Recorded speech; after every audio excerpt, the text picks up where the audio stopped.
Hello दोस्तों, नमस्कार। आज मैं आपसे बात करने वाला हूँ ग्रेटिट्यूड के बारे में। साइंस ऑफ ग्रेटिट्यूड यानी कृतज्ञता का भाव। यह हमारे लिए किस तरह से काम करता है। एहसानमंद होने का भाव हमारे जीवन में खुशियों को लाने की शुरुआत कर देता है। हम देखते हैं इस प्रकृति ने हमें बहुत कुछ दिया है। जीवन दिया है, प्राण वायु दी है, प्राण ऊर्जा दी है, हमें इस जहाँ में रहने का मौका दिया है। तो उन सब चीज़ों के प्रति जब हम भाव देखते हैं, प्रकट करते हैं अपना, तो उस भाव को हम कृतज्ञता का भाव कहते हैं। हम देखते हैं कि प्रकृति जो हमें जीवन जीने के लिए मौका देती है, तो हमारा कृतज्ञता का भाव प्रकृति के प्रति, इस ब्रह्मांड के प्रति, जिसने अपनी ऊर्जा से हमें बनाया, क्योंकि हम इस ब्रह्मांडी ऊर्जा का ही एक हिस्सा हैं। तो ब्रह्मांड की ऊर्जा से ही हम बने हैं। तो उसने हमें मौका दिया, तो उसके प्रति हमारा एहसानमंद होने का भाव, इस प्रकृति के प्रति जिसने हमें जीवन दिया, उस डिवाइन पावर के प्रति जिसकी कृपा पूरे संसार में और पूरे ब्रह्मांड पर है, उस देश के प्रति जहाँ पर हमें रहने का और स्वतंत्र रूप से जीवन जीने का मौका मिला, इस प्लेनेट के लिए, दिस प्लेनेट यानी अर्थ के लिए, पृथ्वी पर जीवन जीने का मौका मिला, उसके लिए जिस परिवार में जन्म मिला, उन पेरेंट्स के प्रति, जिस परिवार के प्रति, ऑर्गेनाइजेशन के प्रति, अपनी कंपनी के प्रति, सिस्टम के प्रति और सभी के प्रति, ये जब एहसास हमारे अंदर जागता है तो हमारे जीवन में खुशियाँ आने की शुरुआत हो जाती है और ये हमारे लिए अपॉर्चुनिटी क्रिएट करने की शुरुआत हो जाती है। हमने सुना है कि एक म्यान में दो तलवार नहीं रह सकती। इसका अर्थ ये हुआ कि जब भी हमारे जीवन में ग्रेटिट्यूड का भाव प्रकट होता है, एहसानमंद होने का, कृतज्ञता का भाव प्रकट होता है, तो हमारे अंदर से चिंता का, दुखी होने का भाव अपने आप गायब हो जाता है। एक म्यान में एक ही तलवार रह सकती है, या तो चिंता का भाव, या दुखी रहने का भाव, या परेशानी, या फिर खुशियाँ। तो खुशियाँ तभी रह सकती हैं जब हम कृतज्ञ हैं। और न्यूरोसाइंस की रिसर्च बताती है ग्रेटिट्यूड के बारे में कि एक ही परिस्थिति में ग्रेटिट्यूड के कारण एक इंसान को अवसर दिखाई देता है, अपॉर्चुनिटी, और दूसरे को मुश्किल, दिक्कतें, परेशानी। तो कृतज्ञता का भाव इस तरह से प्रकट करने के बाद में इस तरह से बदलाव कर देता है। एक फेमस राइटर है मेलोडी बेटी, वो कहती हैं कि ग्रेटिट्यूड हमारे जीवन को किस तरह से परिवर्तित करता है। वो बताते हैं कि कृतज्ञता का भाव जीवन की हर कमी को समृद्धि में बदल देता है, दुख को विजडम में बदल देता है, कन्फ्यूजन को क्लैरिटी में बदल देता है, सपनों को विजन में बदल देता है। इसके ऊपर एक पुस्तक लिखी गई है, थैंक्स करके, डॉक्टर रॉबर्ट इमोनजी ने। तो वो पुस्तक बतलाती है कि दिमाग का वह हिस्सा ग्रेटफुल होने की वजह से या ग्रेटिट्यूड को प्रकट करने की वजह से एक्टिव हो जाता है, जो लोगों के साथ इंटरेक्शन करते समय, यानी सोशल इंटरेक्शन और ह्यूमन इंटरेक्शन में या ह्यूमन कनेक्शन में खुशियाँ महसूस करता है। हमारे दिमाग का वह हिस्सा पूरी तरह से एक्टिवेट हो जाता है जिस खुशी को महसूस कर सकता है। ये इमोशनल कंट्रोल करता है इमोशंस को, कि किस तरह से ये दर्द में भी आराम आपको महसूस कराता है। ये लेफ्ट ब्रेन को, राइट ब्रेन को, दोनों को कनेक्ट करता है। और यह ऐसा व्यक्ति जो कृतज्ञ रहता है, कृतज्ञता महसूस करता है, उसका इम्यूनिटी सिस्टम भी मजबूत हो जाता है, स्ट्रांग हो जाता है। वो हमेशा मोटिवेटेड रहता है, वो हमेशा खुश रहता है, चहकता है, खुश रहता है। सो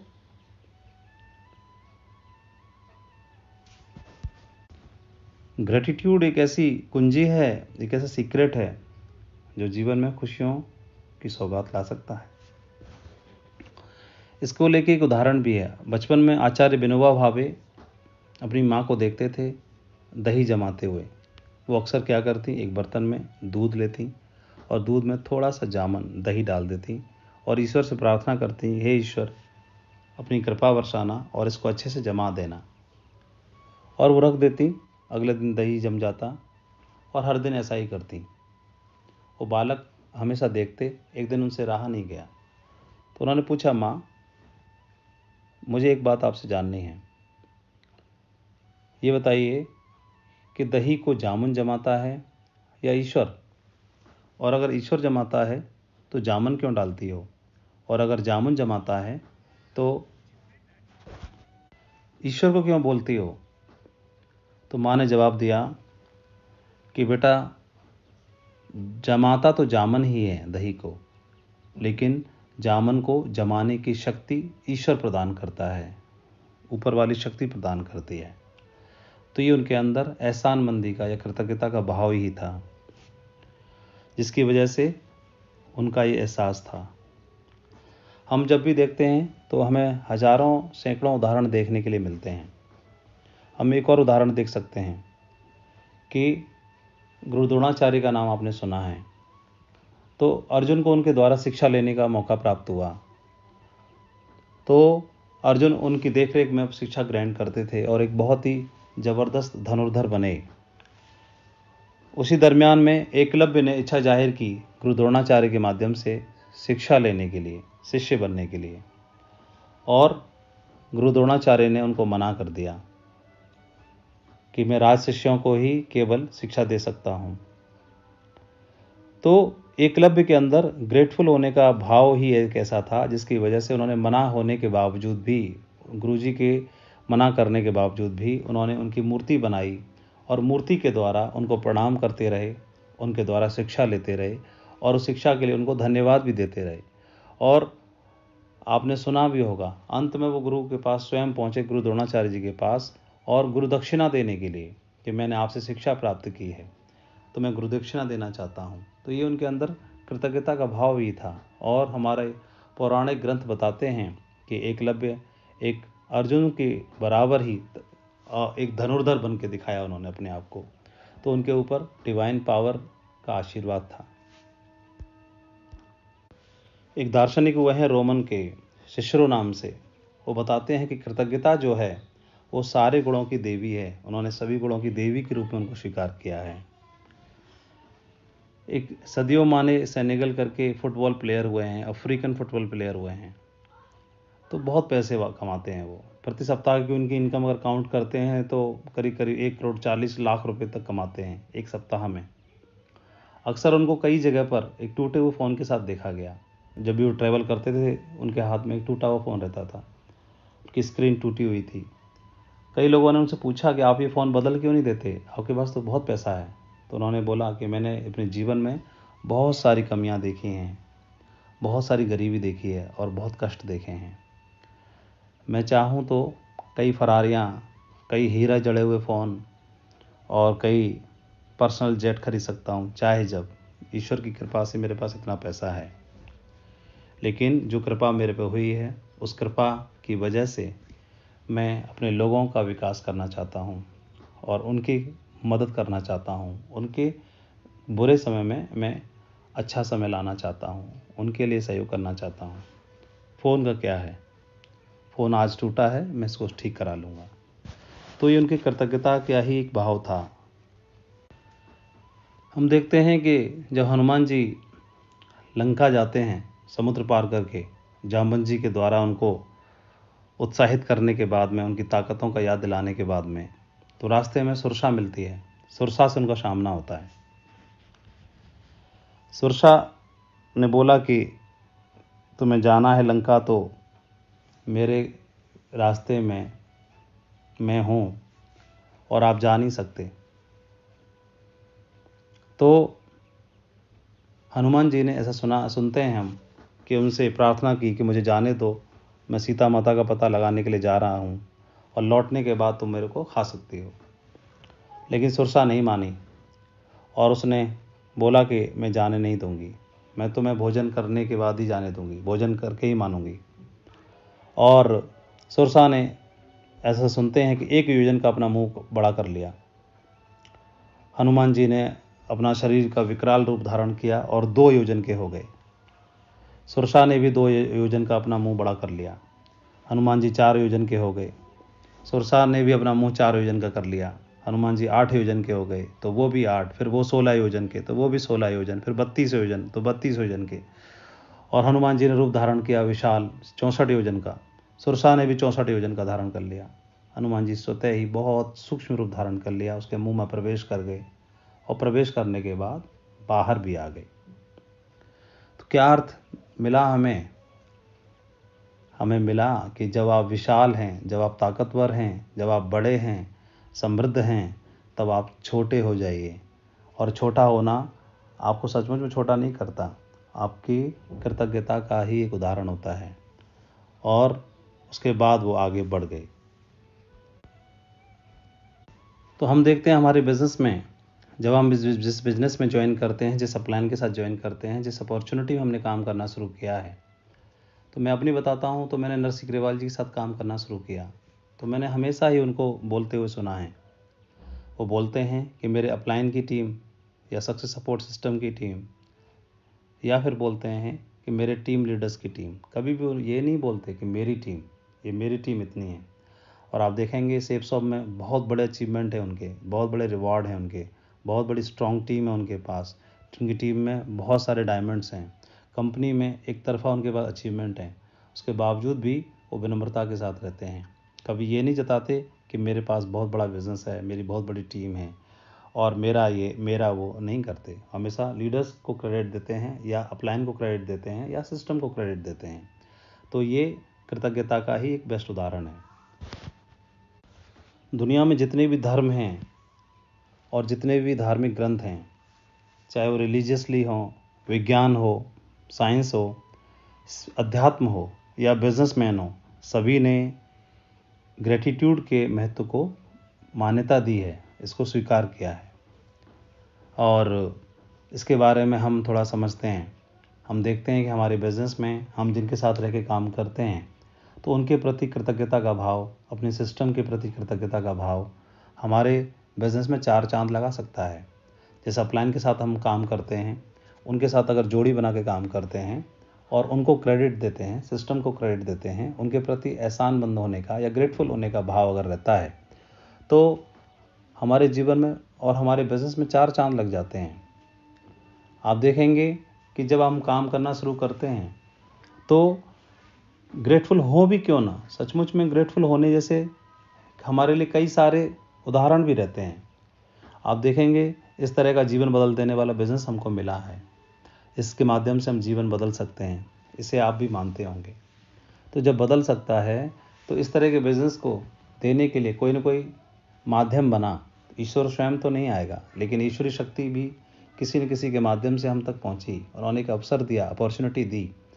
तो और एक ऐसा परिवार का मुखिया दिया, हमारे अपलाइन और बिज़नेस के परिवार का एक मुखिया के रूप में हमें अपलाइन दिया, जिनके साथ रह कर के हम काम को आगे बढ़ा सकते हैं। तो ये जिम्मेदारी किसकी दी हुई है? ईश्वर की दी हुई है, डिवाइन पावर की दी हुई है, इस यूनिवर्सल पावर की दी हुई है। तो उनके द्वारा हमें ये मिला है, तो ये उनका डिसीजन है कि उनके साथ काम करके हम आगे बढ़ें, उनके साथ जोड़ी बना के हम आगे बढ़ें। तो ऊपर वाले के किए हुए में हम क्यों अपना टांग अड़ाएं, क्यों अपना ज़बरदस्ती उसको अस्वीकार करें? जब उन्होंने इसके लिए अस्वीकार या अस्वीकृति नहीं दी, तो हम क्यों अस्वीकृति दें? तो उसको स्वीकार करना है। और स्वीकार करने के बाद में उनके माध्यम से जो मौका मिला है, शुरुआत में हमने जब बिज़नेस को ज्वाइन किया तो हमें तो कुछ भी नहीं मालूम बिज़नेस के बारे में, ना रजिस्ट्रेशन करना, ना ज्वाइन कराना, ना प्लान दिखाना, ना फॉलोअप करना, ना इस बिज़नेस की ABCD तक नहीं मालूम। लेकिन जिनके साथ रह कर के हमने बिज़नेस की ABCD सीखी, शुरुआत में हमने सब कुछ सीखा, तो उनके प्रति एहसानमंद होने का जो भाव है वो क्यों ना प्रकट हो। जिस घर में जन्म लेते हैं, तो जिन माँ और पिता के साए में रहते हैं, तो वो चलना सिखाते हैं, दूध पीना सिखाते हैं, भाषा का सिखाते हैं, हर चीज़ सिखाते हैं। फिर वही माँ बाप एक दिन हमसे हो सकता है ज्ञान में कम हो, नॉलेज में कम हो, आप बड़े अफसर बन जाते हैं, ज़्यादा एजुकेशन में आगे बढ़ जाते हैं, तो भी उनका महत्व कम नहीं होता, तो भी उनका महत्व हमेशा ही हमसे ऊंचा और बड़ा ही बना रहता है। ठीक इसी प्रकार से हमारे बिज़नेस में भी है। तो उनके प्रति एहसानमंद होने का भाव या कृतज्ञता का भाव अगर हम प्रकट करते हैं, तो हमारे बिजनेस में डिवाइन ब्लेसिंग्स हमको मिलने की शुरुआत हो जाती है और उतनी ही ज़्यादा डिवाइन ब्लेसिंग्स या डिविनिटी हमारे ऊपर कृपा वर्षाती रहती है। टोनी रॉबिन्स एक बहुत बड़े एंटरप्रेन्योर हैं, उन्होंने बहुत सारी किताबें भी लिखी हैं। तो एक बार उनको रास्ते में एक फिजी करके आइसलैंड है, उस पर उनको जाना पड़ा। तो वहाँ पर वो फंस गए, तो देखा कि वहाँ पर कबीले वाले हैं उस आइसलैंड पे। तो आइलैंड पर बहुत ज़्यादा सुविधाएं नहीं थी, वो कबीले वाले लोग रहते थे, उनके पास ज़्यादा साधन नहीं थे, उनको भाषा का ज्ञान भी नहीं था, उनकी अपनी कोई लोकल भाषा थी। ये अंग्रेज़ी जानते थे, तो पता चला कि वहीं पर उन कबीले वालों में एक व्यक्ति है जो अंग्रेज़ी जानता है। तो उनसे इंटरेक्शन हुआ। इंटरेक्शन करने के बाद में जैसे तैसे वहाँ पहुँचे, वो लोग स्वागत करके लेके गए इनको, और वहाँ पर इन्होंने सारी चीज़ों को बड़ा डीपली वॉच किया, समझा, देखा कि उनका जीवन बड़ा कष्टों से भरा हुआ है, उनके जीवन में साधनों की कमी है, अभाव है, समृद्धि नहीं है, बहुत सारी कमियां हैं, अधूरापन है। उसके बावजूद भी सभी लोग नाच गा रहे थे, खुश थे, मगन थे। कबीले वालों ने उनको चाय ऑफ़र की, टोनी रॉबिन्स को। तो वो चाय भी उन्होंने नारियल के जो कवच होता है ऊपर का, उसमें डाल के पी। उसके बावजूद भी वो लोग जश्न मना रहे थे, खुश थे। तो टोनी रॉबिन्स ने पूछा उनसे कि आप लोगों के पास तो बहुत सारे अभाव हैं, फिर भी आप इन अभावों को लेकर दुखी नहीं होते? तो जो व्यक्ति अंग्रेज़ी जानता था उसने जवाब दिया कि हमारी भाषा में दुख शब्द है ही नहीं। जो हमारी भाषा है कबीले वालों की, उसमें दुख, परेशानी, कष्ट है ही नहीं। अगर हमें दुख जताना भी होता है तो हम ऐसे बोलते हैं कि आज मैं कम खुश हूँ। दुख वर्ड है ही नहीं, तो इसलिए हमारी भाषा में है ही नहीं, तो हम इसी तरह से एहसास करते हैं और परमात्मा की कृपा बनी रहती है। इसलिए इसको हमेशा प्रकट करना है अपने शब्दों में और अपने भावनाओं में, अपने एहसासों में।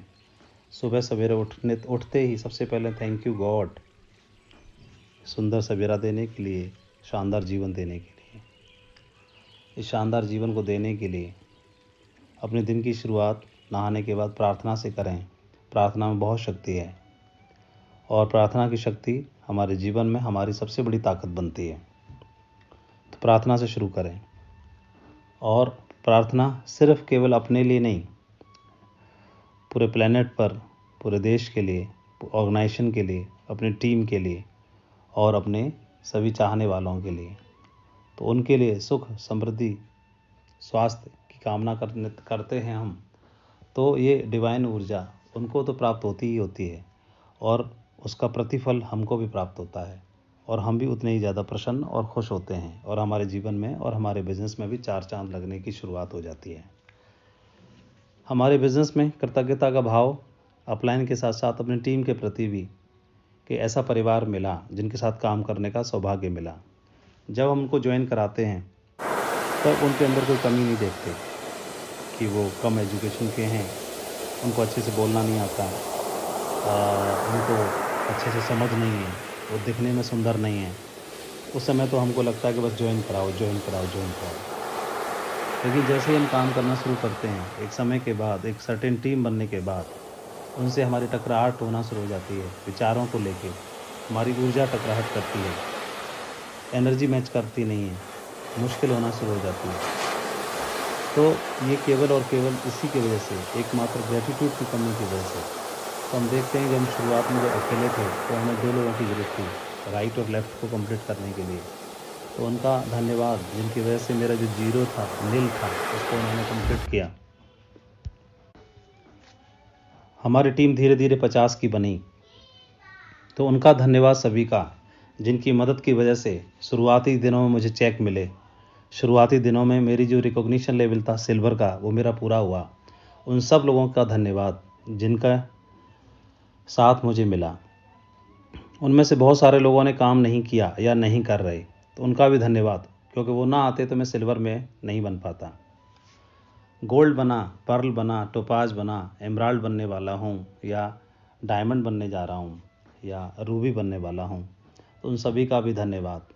जो काम नहीं किया लेकिन हमारे साथ में आए, उनकी काउंटिंग मिली, तो उनका भी धन्यवाद, एहसानमंद होना है।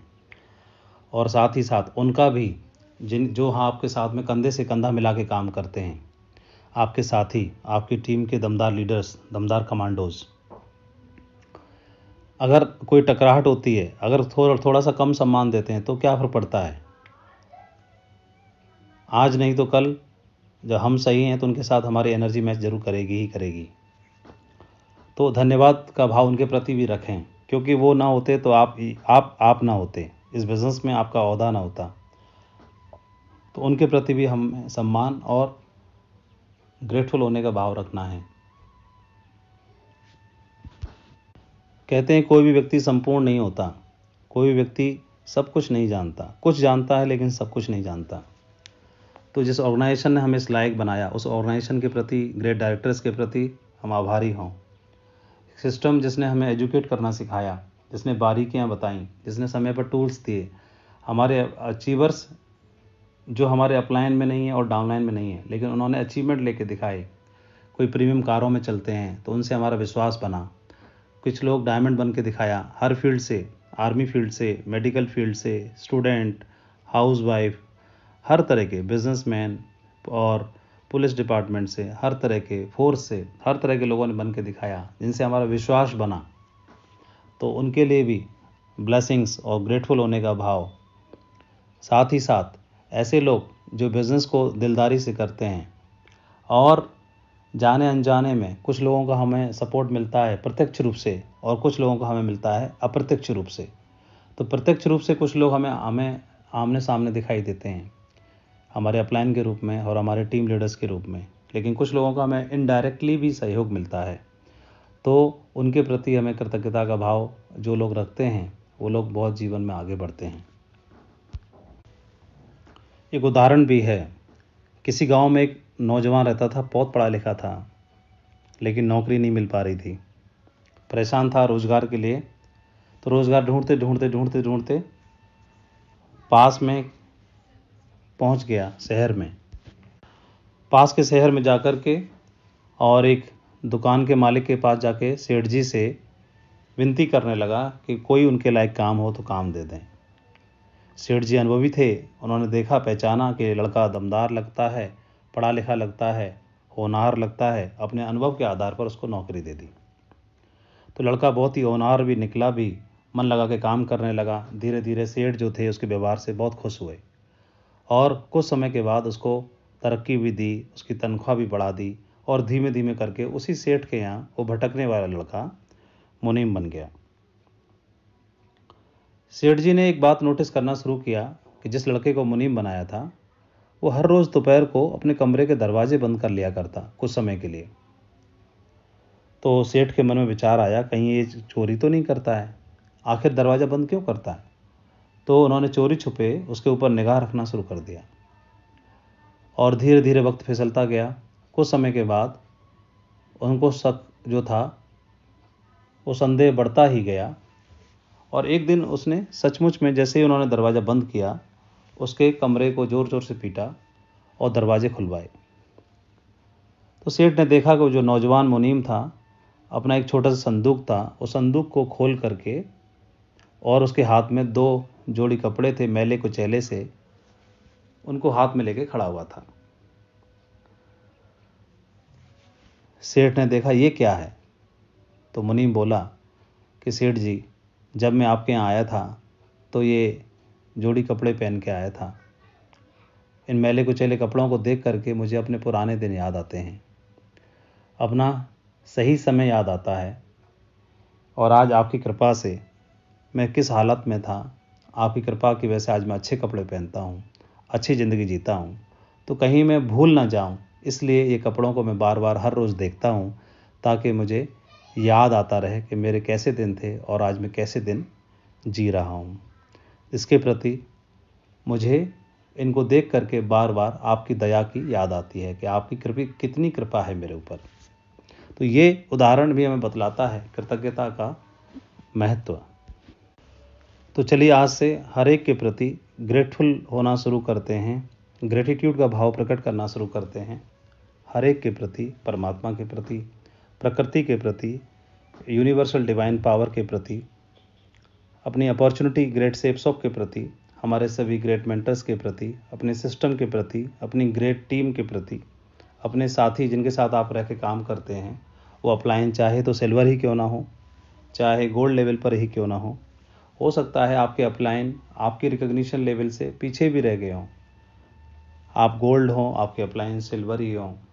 आप पर्ल हों, आपके अपलाइन हो सकता है पर्ल ही क्यों ना हो। आप डायमंड बन गए हों, हो सकता है वो रूबी ही हों, लेकिन है तो आपके अपलाइन ही। और ये बिज़नेस तो 2 लेग पे चलता है, तो कभी किसी की लेग कोई लंबी चल जाती है तो कोई छोटी हो जाती है, तो कभी कोई छोटी हो जाती है तो कोई लंबी हो जाती है। फ़र्क क्या पड़ता है? उससे हमारे ग्रेटफुल होने के एहसास में उसमें क्यों लंबा और छोटा हो। लेग लंबी छोटी है तो कोई बात नहीं, लेकिन हमारे भाव तो लंबा और छोटा ना हो। दूसरा, जिनके साथ हमने काम किया तो उसमें बदलाव होने की ज़रूरत ही क्या है। दूसरा, हमारे साथी, तो इन सब के लिए दुआ प्रकट करते हुए हमें अपनी ज़िंदगी को बेहतरीन बनाना है। हमें शानदार ज़िंदगी मिली है और शानदार बनाना है। इस अपॉर्चुनिटी के माध्यम से लाखों की टीम हम जरूर बना पाएंगे। हमने सुना है कि बहुत सारी कंपनियों में बहुत सारा टकराहट की वजह से बहुत सारे लीडर्स टूट जाते हैं, निकल जाते हैं, बिखर जाते हैं। बहुत बड़ी बड़ी ऑर्गेनाइजेशन मैनेजमेंट की बदौलत मतलब ख़त्म नहीं होती, नहीं टूटती, बल्कि उनके जो लीडर्स हैं उनकी ईगो की टकराहट की वजह से आपस में वो टूट जाते हैं। बड़े बड़े नेटवर्क बिखर जाते हैं, बड़ी बड़ी टीमें टूट जाती हैं, क्योंकि जैसे जैसे पैसे आना शुरू होते हैं, आपका ओहदा बढ़ना शुरू होता है, तो हमारी अपेक्षाएं और आकांक्षाएं भी बढ़ना शुरू हो जाती हैं। पैसे के साथ साथ, लेवल के साथ साथ, टीम के साथ साथ, सिर्फ टीम नहीं बढ़ती, चेक का साइज़ आता है, तो जब जैसे जैसे चेक बड़ा होता आएगा उसके संग ईगो भी आती है। ईगो दिखाई नहीं देती, हर चेक के अंदर ईगो छिपी रहती है। तो वो आकांक्षाएं और अपेक्षाएं बढ़ना शुरू हो जाती हैं। तो फिर हम टीम से, जिनके साथ पहले हम भागते थे बाइक पर, फील्ड में, ग्राउंड पर, तो थोड़ा सा लेवल बना, टीम बनी, रिकॉग्निशन लेवल बना, तो फिर क्या होता है, उनसे हम उम्मीदें करते हैं कि ये अदब से पेश आएँ, ये हमें बहुत अच्छे से ट्रीट करें, बहुत अदब से पेश आएँ। ये उनका कर्म है, वो कैसे पेश आते हैं, और हम कैसे पेश आते हैं, ये हमारा कर्म है। तो उनके अंदर समझदारी कम है तो क्या फ़र्क पड़ता है, हमारे अंदर तो समझदारी ज़्यादा है और उतनी है जितनी होनी चाहिए। इसलिए अदब से पेश अगर आने की ज़रूरत है तो हम अपनी तरफ से शुरुआत करेंगे, अपनी तरफ से पहल करेंगे। जिनको 10, 20, 50, 100, 500, 1000 की टीम बनानी है, कोई बात नहीं, वो कैसे भी कर सकते हैं अपने तरीके से। जिनको डायमंड तक जाना है उनको इनको प्रयास करना है, इन सब चीज़ों के अंदर अपने गुणों में इसको विकसित करना है, अपने स्वभाव में, अपनी हैबिट में इसको विकसित करना है। हम अपने अपलाइनों को देखते हैं तो उनके अंदर ये सारे जो दिव्य गुण हैं, एथिक्स के गुण हैं, उनके अंदर दिखाई देते हैं। वो इन पे चलते हैं, तो वो हैं तो साधारण ही, लेकिन इस बिज़नेस में अपने स्वभाव की बदौलत और लोगों के साथ उनका व्यवहार की बदौलत वो अब साधारण नहीं बल्कि असाधारण बन चुके हैं। तो उन्हीं की जनरेशन में हम लोग हैं, तो उनकी जनरेशन हमें काम करके हमें भी दिव्यता के गुणों को विकसित करना है। और अपने लिए जो हमने सपना देखा है लाखों की टीम बनाने का, आपकी टीम में कई सारे डायमंड बनने का, वो सपना तो ज़रूर पूरा होगा ही, क्योंकि एक अच्छी टीम बनाना भी इम्पोर्टेंट है, लेकिन साथ ही साथ एक अच्छा व्यक्ति बनना भी उतना ही इम्पोर्टेंट है। एक अच्छा ओहदा पाना भी इम्पोर्टेंट है, लेकिन उसके साथ साथ एक अच्छा व्यक्तित्व विकसित करना भी उतना ही महत्वपूर्ण भी है। एक अच्छी प्रीमियम कार लेना भी महत्वपूर्ण है, लेकिन उसके साथ साथ एक अपना प्रीमियम व्यक्तित्व का निर्माण करना भी उतना ही महत्वपूर्ण है। एक अच्छी टीम तो बनाएंगे हम, लेकिन अच्छी टीम बनाने के साथ साथ उनके साथ हमारे अच्छे रिलेशन होना भी उतना ही महत्वपूर्ण है। क्योंकि हम टीम तो बना पाए, डायमंड तो बन पाए या बना पाए, आप डायमंड बन भी गए, लेकिन किसी के साथ आपकी बनती ही नहीं है, आपके व्यवहार किसी के साथ अच्छे नहीं हैं, ना अपलाइन के साथ, ना टीम के साथ, तो सिर्फ पैसा आपने कमाया, सक्सेस नहीं हुए, सफल नहीं हुए। क्योंकि सफलता का मतलब सिर्फ पैसा ही नहीं होता, सफलता का अर्थ पैसे के साथ साथ सम्मान भी होता है। तो समय और पैसा दोनों ही तो समृद्धि तभी मिलेगी। सिर्फ पैसे से समृद्धि नहीं है। समय रहते हुए हमने पैसे के साथ साथ यानी समय को समझते हुए हमने पैसे के साथ साथ अगर सम्मान भी कमाया तो हम समृद्धि के हकदार बनेंगे।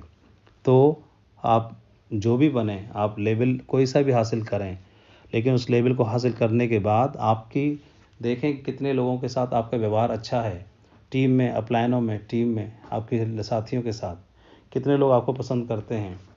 क्योंकि मैंने कहीं सुना था कि एक व्यक्ति जिसके रिलेशन, यदि 3 ऐसे लोग हैं जिनके साथ आपकी नहीं बनती, तो हो सकता है उन तीनों की गलती होगी। लेकिन 10 लोग हैं और 10 के साथ आपकी नहीं बनती, तो कहीं ना कहीं अपने ऊपर प्रश्न चिन्ह उठता है। कहीं ना कहीं हमें विचार करने की आवश्यकता है। इसलिए दूसरों के साथ अच्छे संबंध बनाने के लिए, दूसरों के साथ अच्छा व्यवहार विकसित करने के लिए, एक टीम को एक स्ट्रॉन्ग टीम बनाने के लिए, टीम में बहुत सारा प्यार बिखराव करने के लिए, दूसरों के प्रति केयरफुल होने का जो नज़रिया विकसित करने के लिए, एटीट्यूड डेवलप करने के लिए हमें कृतज्ञ होने का भाव प्रकट करना है और अपने अंदर इसको विकसित करना है। तो मैं आपसे यही उम्मीद करता हूँ कि आप सब लोग बहुत अच्छे हैं, एक बहुत अच्छा सपना लेके काम कर रहे हैं, बहुत मेहनती भी हैं, बहुत अच्छी मेहनत करते हैं, आपके ड्रीम बहुत बड़े हैं, आपके कमिटमेंट भी बहुत बड़े हैं, आप सेक्रीफाइस भी करते हैं, कोई भी कीमत भी चुकाने के लिए तैयार हैं। लेकिन साथ ही साथ इन सब गुणों के विकसित होने के साथ साथ एक छोटी सी चीज़ है, वो है कृतज्ञता का भाव, ग्रेटफुल होने का भाव इस प्रकृति के लिए। कभी भी इस प्रकृति को अपने विरोध में मत लाइए। कभी ये नहीं कहना कि मैं ये सब कुछ करके दिखाऊंगा, मुझे ऐसा करने के लिए, मुझे डायमंड बनने के लिए, मुझे दुनिया में कोई भी अचीवमेंट लेने के लिए दुनिया की कोई ताकत रोक नहीं सकती। तो प्रकृति को अपने विरोध में नहीं करना, प्रकृति को कभी चैलेंज नहीं करना है, किसी को चैलेंज नहीं करना है कि मैं अपनी माँ का लाल हूँ, कोई मुझे चैलेंज नहीं कर सकता, कोई मुझे रोक नहीं सकता। किसी को भी अपने प्रति विरोध में खड़ा नहीं करना, विरुद्ध नहीं करना है, चैलेंज नहीं करना, बल्कि इसकी बजाय बोलना है कि मैं अपने सपनों के प्रति कमिटेड हूँ, सभी मेरे फेवर में हैं, मैं अपने अचीवमेंट को लेने के लिए प्रतिबद्ध हूँ, कमिटेड हूँ, और ये ब्रह्मांड, ये प्रकृति मेरे फेवर में है। हमेशा ऐसा ही बोलना है, सभी मेरे फेवर में हैं। मैं इस प्रकृति की मदद से, डिवाइन पावर और डिवाइन ऊर्जा की मदद से मैं अपने सभी सपनों को पूरा करने के लिए कमिटेड हूँ, प्रतिबद्ध हूँ। तो मेरी ओर से ढेर सारी शुभकामनाएं आपके उज्जवल भविष्य के लिए, उज्जवल और एक शानदार ड्रीम टीम बनाने के लिए। Best of luck. Thank you very much. Thank you.